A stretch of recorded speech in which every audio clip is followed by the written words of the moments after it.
Hello, welcome back. അപ്പോൾ ഇന്നത്തെ video എന്ന് പറയുന്നത് നീറ്റ് മിസ്കൺസെപ്ഷൻസ് ആണ്. ഈ വീഡിയോയിൽ ഞാൻ ഒരുപാട് സ്റ്റുഡൻസിനുള്ള ഡൗട്ട്സ്, അതേപോലെ നീറ്റിൻ്റെ മിത്സ്, അതേപോലെ ഫാക്ട്സ്, അതേപോലെ the harsh reality of NEET, എന്താണ് നീറ്റ് എക്സാം എന്നൊരു എക്സ്പ്ലനേഷൻ ഇവിടെ തരുന്നുണ്ട്. അപ്പോൾ എന്നെക്കൊണ്ട് പറ്റുന്ന മാക്സിമം ഇൻഫോർമേഷൻസ് ഞാൻ ഈ വീഡിയോയിൽ ഇൻക്ലൂഡ് ചെയ്യാൻ ശ്രമിക്കുന്നുണ്ട്.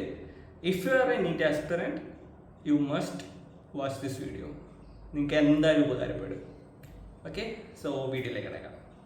എല്ലാവർക്കും ഉണ്ടാകുന്നൊരു കോമൺ ഡൗട്ടാണ്, എന്നെക്കൊണ്ട് നീറ്റ് ക്ലിയർ ചെയ്യാൻ പറ്റുമോ, ഞാൻ അത്രയ്ക്ക് പഠിപ്പൊന്നുമല്ല, എന്നെക്കൊണ്ട് ക്രാക്ക് ചെയ്യാൻ പറ്റുമോ എന്നുള്ളൊരു കോമൺ ഡൗട്ടുണ്ട്. ആക്ച്വലി സ്പീക്കിംഗ്, നീറ്റ് എക്സാം ഇത്രയ്ക്ക് ടഫ് ആവുന്നത് എക്സാമിൻ്റെ ടഫ്നെസ് കൊണ്ടല്ല, കോമ്പറ്റീഷൻ ഇത്ര ഹൈ ആയതുകൊണ്ടാണ്. സോ നിങ്ങളൊരു ആവറേജ് സ്റ്റുഡൻ്റ് ആവട്ടെ, ബിലോ ആവറേജ് സ്റ്റുഡൻ്റ് ആവട്ടെ, എബോ ആവറേജ് സ്റ്റുഡൻ്റ് ആവട്ടെ, എന്ത് തരം ഏത് കാറ്റഗറിയിൽ പെടുന്ന സ്റ്റുഡൻ്റ് ആണെങ്കിൽ പോലും നിങ്ങൾ ഹാർഡ് വർക്ക് ചെയ്യുക, നിങ്ങൾക്ക് എക്സാം അച്ചീവ് ചെയ്യാൻ പറ്റും. ഓക്കെ, ദ തിങ് ഈസ്, നല്ല ഹാർഡ് വർക്ക് വേണം, നല്ല ഡിറ്റർമിനേഷൻ വേണം, ഫുള്ളി ഇതിലേക്ക് ഒക്കുപ്പൈഡ് ആയിട്ടിരിക്കണം. അങ്ങനെ തന്നെ നിങ്ങൾക്ക് ക്രാക്ക് ചെയ്യാൻ പറ്റും. അങ്ങനെ തന്നെ നിങ്ങൾക്ക് ക്രാക്ക് ചെയ്യാൻ പറ്റും. അല്ലാതെ ഒരു ബിലോ ആവറേജ് സ്റ്റുഡൻ്റ് ആണ്, എനിക്ക് ക്രാക്ക് ചെയ്യാൻ പറ്റില്ല എന്നുള്ള ചിന്തയാണ് ആദ്യമേ കളയേണ്ടത്. നീറ്റ് എല്ലാവരെയും കൊണ്ടും ക്രാക്ക് ചെയ്യാൻ പറ്റും എന്ന് ഞാൻ പറയുന്നില്ല, എല്ലാവരെ കൊണ്ടും പറ്റില്ല. നല്ല ഡിറ്റർമിനേഷനോടെ നല്ല സെൽഫ് സഫീഷ്യൻ്റ് ആയിട്ട് ഇതിനെ വേണ്ടി ഒക്കുപ്പൈ ചെയ്തിരിക്കുന്ന കുട്ടികളെ കൊണ്ട് നീറ്റ് ക്രാക്ക് ചെയ്യാൻ പറ്റും. അടുത്ത എല്ലാവർക്കും ഉണ്ടാകുന്ന ഒരു കോമൺ ഡൗട്ടാണ്, ഇത് എൻ്റെ അടുത്ത് ഒരുപാട് പേഴ്സണലി ഒരുപാട് പേര് ചോദിച്ചിട്ടുണ്ട്. ഇന്ന സെൻറ്റേഴ്സ്, ഞാൻ സെൻറ്റേഴ്സിൻ്റെ പേര് പറയുന്നില്ല, ഇന്ന സെൻറ്ററിൽ പഠിച്ചാൽ മാത്രമേ നീറ്റ് കിട്ടത്തുള്ളൂ എന്നൊരു ചിന്ത ഉണ്ടാവും. അതായത് കേരളത്തിലാണെങ്കിൽ ഇപ്പോൾ ടോപ്പ് നിൽക്കുന്ന കുറച്ച് ഇൻസ്റ്റിറ്റ്യൂട്ട്സിൽ പഠിച്ചാൽ മാത്രമേ നീറ്റ് ക്രാക്ക് ചെയ്യാൻ പറ്റുമോ എന്ന് കുറച്ച് ചിന്ത കുറച്ച് പേർക്കെങ്കിലും ഉണ്ടാവും, ഒരുപാട് പേർക്ക് ഉണ്ടാവും, ചിലത് പറയില്ല. ബട്ട് ദ തിങ് ഈസ്, അങ്ങനല്ല. നീറ്റ് എക്സാമിന് നിങ്ങൾ എത്രത്തോളം ഹാർഡ് വർക്ക് ചെയ്യുന്നുണ്ടോ അത്രത്തോളം നിങ്ങൾക്ക് എക്സാമിലേക്ക് ക്രാക്ക് ചെയ്യാനുള്ള ഡിസ്റ്റൻസ് കുറഞ്ഞുകൊണ്ടിരിക്കും. മനസ്സിലായോ? നിങ്ങളെ കൊണ്ട് എത്രത്തോളം വർക്ക് ചെയ്യാൻ പറ്റും അത്രത്തോളം വർക്ക് ചെയ്യുക. നിങ്ങളിപ്പോൾ ടോപ്പ് ഇൻസ്റ്റിറ്റ്യൂട്ട്സിൽ പഠിച്ചുകൊണ്ടോ ടോപ്പ് ഫാക്കൽറ്റീസിൻ്റെ ക്ലാസ് കണ്ടോണ്ടോ നിങ്ങൾക്ക് നീറ്റ് കിട്ടണമെന്നില്ല. അങ്ങനെയാണെന്നുണ്ടെങ്കിൽ ഇപ്പോൾ ബ്രില്യനിലോ സൈലത്തിലോ റൈസിലോ ഒക്കെ പഠിക്കുന്ന സ്റ്റുഡൻസ് എല്ലാവരും ക്വാളിഫൈ ആവണ്ടേ? എന്തുകൊണ്ട് എല്ലാവരും ക്വാളിഫൈ ആവാത്തത്? നിങ്ങൾ ഏത് ഇൻസ്റ്റിറ്റ്യൂട്ടിൽ പഠിക്കുന്നുണ്ട് എന്നല്ല അത് ഡിമാൻഡ് ചെയ്യുന്നത്, നിങ്ങൾ എത്രത്തോളം പഠിക്കുന്നുണ്ട്, നിങ്ങൾ സെൽഫ് സ്റ്റഡി എത്ര ചെയ്യുന്നുണ്ട്, അതിലാണ് നീറ്റ് ഇരിക്കുന്നത്. ഒബ്വിയസ്ലി നിങ്ങൾക്ക് ഇൻസ്റ്റിറ്റ്യൂട്ട്സിൽ പോയാൽ ഒരു ഹെൽപ്പ് ഉണ്ടാവും, പക്ഷെ അതൊരു ഹെൽപ്പ് മാത്രമാണല്ല, നിങ്ങൾക്ക് എക്സാം ക്രാക്ക് ചെയ്യാൻ പറ്റുമെന്നല്ല. നിങ്ങൾ എത്രത്തോളം വർക്ക് ചെയ്യുന്നു അതാണ് നിങ്ങളെ എക്സാമിലേക്ക് എത്തിക്കുക. പിന്നെ ഒരു ചോദ്യം എന്ന് പറഞ്ഞാൽ, ഞാൻ കുറച്ച് സ്റ്റുഡൻസിന് ഇൻ്റർവ്യൂസിൽ കണ്ടിട്ടുണ്ട്, ഞാൻ ഇത്രയും 18 hours അല്ലെങ്കിൽ 20 hours ഒക്കെ കണ്ടിന്യൂസ് സ്റ്റഡി ചെയ്യാറുണ്ട്, അതുകൊണ്ടാണ് എനിക്ക് നീറ്റ് കിട്ടിയത്. അപ്പോൾ ചില സ്റ്റുഡൻസിന് ഡൗട്ട് ഉണ്ടാവും, 18 മണിക്കൂർ 20 മണിക്കൂറൊക്കെ പഠിച്ചാൽ മാത്രമേ നീറ്റ് കിട്ടത്തുള്ളൂ. അത് ഒരിക്കലും ശരിയല്ല. നിങ്ങൾ ഇപ്പോൾ 18 മണിക്കൂർ പഠിക്കുന്നു, ലെറ്റ്സ് സേ നീ 18 മണിക്കൂർ പഠിക്കുന്നുണ്ട്, നീ അതിൻ്റെ ഇടയിൽ മൈൻഡ് ഓഫ് ആവാറുണ്ട്, സോൺ ഔട്ട് ആവാറുണ്ട്, പല ചിന്തകളിലേക്ക് പോകാറുണ്ട്, പക്ഷെ നീ സ്റ്റിൽ പഠിക്കുന്നുണ്ട്. അതുകൊണ്ടൊരു കാര്യമില്ല. നീ പഠിക്കുന്ന ഒരു 5 മണിക്കൂർ 6 മണിക്കൂറാണ് ഉണ്ടെങ്കിൽ ആ 6 മണിക്കൂർ നീ ഫുള്ളി പഠിത്തത്തിൽ ഇൻവെസ്റ്റ് ചെയ്യുക. അങ്ങനെയാണെന്നുണ്ടെങ്കിൽ അത് വർക്കാവും. ലൈക്ക് എന്താ പറയുക, നമുക്ക് ഇത്ര അവേഴ്സ് കണ്ടിന്യൂസ് പഠിക്കുകയല്ല വേണ്ടത്, നമ്മൾ എത്ര അവേഴ്സ് പഠിക്കുന്നോ ആ അവേഴ്സ് നമുക്ക് മാക്സിമം യൂട്ടിലൈസ് ചെയ്യാൻ പറ്റണം. പിന്നെ ഒരു ദിവസം ഒരു മിനിമം 8 മണിക്കൂർ അല്ലെങ്കിൽ 6 to 8 മണിക്കൂറെങ്കിലും മിനിമം ഇൻവെസ്റ്റ് ചെയ്താൽ മാത്രമേ നീറ്റ് ക്രാക്ക് ചെയ്യാൻ പറ്റൂ. ഇപ്പോൾ ദിവസം 1 മണിക്കൂർ 2 മണിക്കൂർ കൊണ്ടോ പഠിച്ചാൽ സിലബസ് കവർ ചെയ്യാൻ പറ്റില്ല, ഒന്നും കവർ ചെയ്യാൻ പറ്റില്ല. ജസ്റ്റ് വേണമെങ്കിൽ വായിച്ചങ്ങ് പോവാം. ഇത് +2 എക്സാം അല്ല, ഇത് നീറ്റ് എക്സാം ആണ്. സോ നിങ്ങളത് നീറ്റിന് വേണ്ടി ആത്മാർത്ഥമായിട്ട് പ്രിപ്പയർ ചെയ്യുന്നവരാണ്, നിങ്ങൾക്ക് തന്നെ അറിയാൻ പറ്റും 4 മണിക്കൂർ കൊണ്ടൊന്നും നടക്കാൻ പോകുന്നില്ലെന്ന്. മിനിമം ഒരു 6 to 8 hours എങ്കിലും ഒരു ഡേ നിങ്ങൾ സ്പെൻഡ് ചെയ്യണം.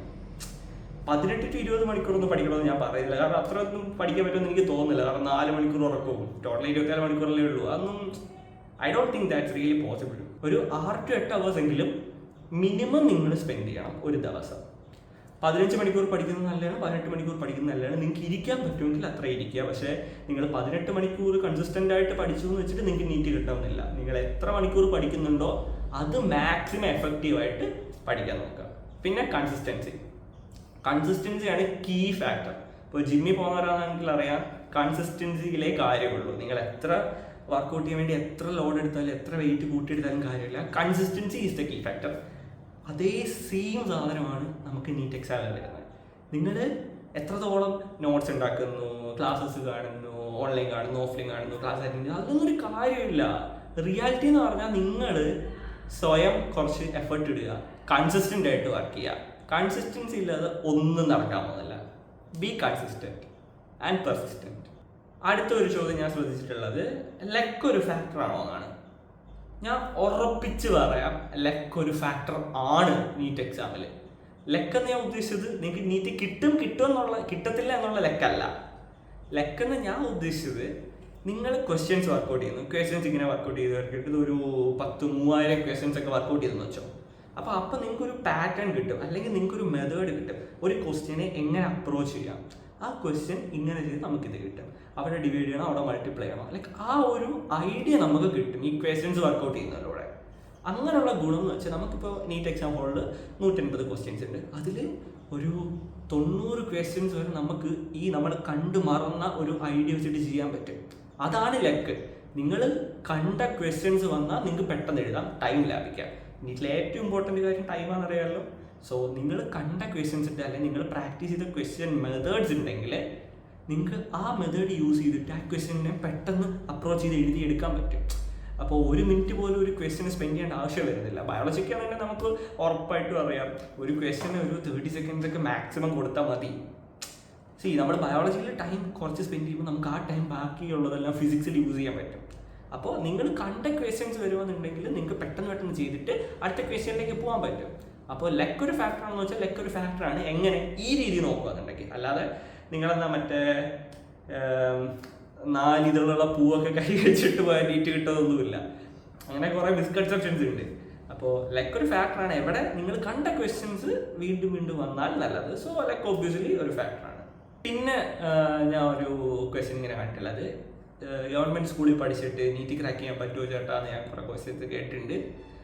എന്താ പറയുക, എല്ലാവർക്കും ഉള്ള ഡൗട്ടാണ്. CBSE അല്ല ICSE അല്ലെങ്കിൽ ഈ റെസിഡൻഷ്യൽ ക്യാമ്പസിലൊക്കെ പഠിച്ചാൽ മാത്രമേ നീറ്റ് ക്രാക്ക് ചെയ്യാൻ പറ്റൂ. അങ്ങനല്ല.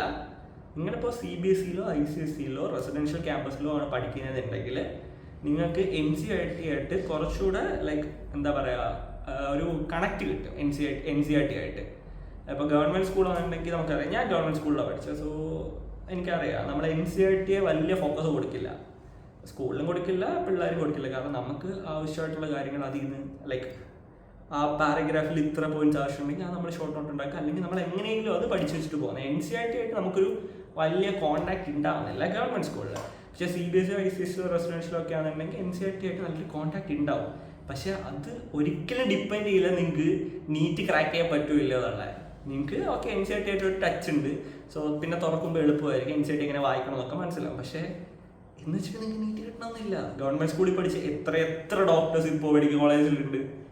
ഓരോ ഇൻസ്റ്റിറ്റ്യൂട്ട് എടുത്ത് നോക്കിയാൽ ഗവൺമെൻറ് സ്കൂളിൽ പഠിച്ചവർ, റെസിഡൻഷ്യൽ പഠിച്ചവർ, അതുപോലെ CBSE ICSE പഠിച്ചവരൊക്കെ ഉണ്ട്.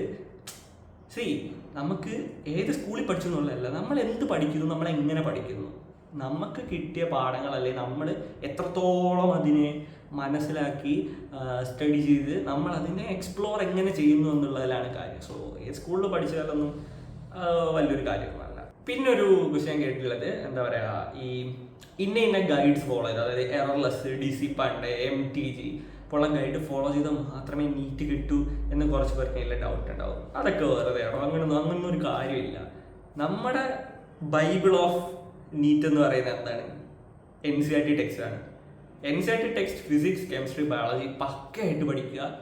അതായത് നിങ്ങൾക്ക് ഓരോ ക്വസ്റ്റ്യൻ കാണുമ്പം അത് ഏത് ചാപ്റ്റർ ഫസ്റ്റ് കണക്റ്റ് ആവണം, ഏത് പേജ് അല്ലെങ്കിൽ ഏത് സെക്ഷൻ്റെ അണ്ടറിൽ വരുന്നു അത് കണക്റ്റ് ആവണം. അങ്ങനെ you can crack NEET so easily. മനസ്സിലായില്ലേ? നമ്മൾ ഏത് ഗൈഡ് ഫോളോ ചെയ്യുന്നത്? നമുക്ക് ഈ MTG, എറർലെസ്, DC പാണ്ഡെ പോലുള്ള ഗൈഡൊക്കെ നല്ലതാണ്, ലൈക്ക് ക്വസ്റ്റ്യൻ പ്രാക്ടീസ് ചെയ്യാൻ മാത്രമല്ല. അതല്ല പഠിക്കേണ്ടത്, NCERT ആണ് പഠിക്കേണ്ടത്. NCERT പഠിച്ച് NCERTയുടെ അകത്തുനിന്നേ ക്വസ്റ്റ്യൻസ് വരൂ. സോ NCERT മാക്സിമം പക്കയാക്കുക, എന്നിട്ട് ഗൈഡ്സ് യൂസ് ചെയ്ത് ക്വസ്റ്റ്യൻസ് ചെയ്യുക. അല്ലാതെ ഗൈഡ് കാണാതെ പഠിക്കരുത്. കാണാതെ പഠിക്കുന്ന ഉദ്ദേശിച്ചത് കാണാതെ പഠിച്ചിട്ട് എന്തായാലും നീറ്റ് കിട്ടാൻ പോകുന്നില്ല. സോ നിങ്ങൾ കാണാതെ പഠിക്കൽ ആദ്യം ഒഴിവാക്കുക. പിന്നെ ഈ ഗൈഡിനെ പൂർണ്ണമായിട്ട് വിശ്വസിക്കാൻ നിർത്തുക. NCERTയെ പക്കയായിട്ട് വിശ്വസിക്കുക. NCERTക്ക് ഉള്ളത് പക്കയായി പഠിച്ചിട്ട് മാത്രം NCERTക്ക് ഔട്ട് പോവുക ടൈം ഉണ്ടെങ്കിൽ. സോ ഇന്നത്തെ വീഡിയോ ഇത്രയേ ഉള്ളൂ. എനിക്ക് കുറച്ചുകൂടെ കാര്യങ്ങൾ പറയണം എന്നുണ്ട്, പക്ഷേ എനിക്ക് വീഡിയോയുടെ ഡ്യൂറേഷൻ കൂട്ടാൻ താല്പര്യമില്ല. അതുകൊണ്ട് ഇന്നത്തെ വീഡിയോ ഇവിടെ നിർത്താണ്. ഇതിൻ്റെ ഒരു സെക്കൻഡ് പാർട്ട് ഉടനെ അപ്ലോഡ് ചെയ്യും. അപ്പോൾ നിങ്ങൾക്ക് എന്തെങ്കിലും ഡൗട്ട്സോ ക്വയറീസോ ഉണ്ടെങ്കിൽ എന്നെ കോൺടാക്ട് ചെയ്യുക. ഞാൻ എൻ്റെ ഇൻസ്റ്റ ഐഡിയും അതുപോലെ കോൺടാക്ട് നമ്പറും ഡിസ്ക്രിപ്ഷനിൽ വെക്കുന്നുണ്ട്. സോ ചാനൽ മറക്കാതെ സബ്സ്ക്രൈബ് ചെയ്യുക. ഇതിൻ്റെ സെക്കൻഡ് പാർട്ട് ഉടനെ അപ്ലോഡ് ചെയ്യുന്നതാണ്. Thank you.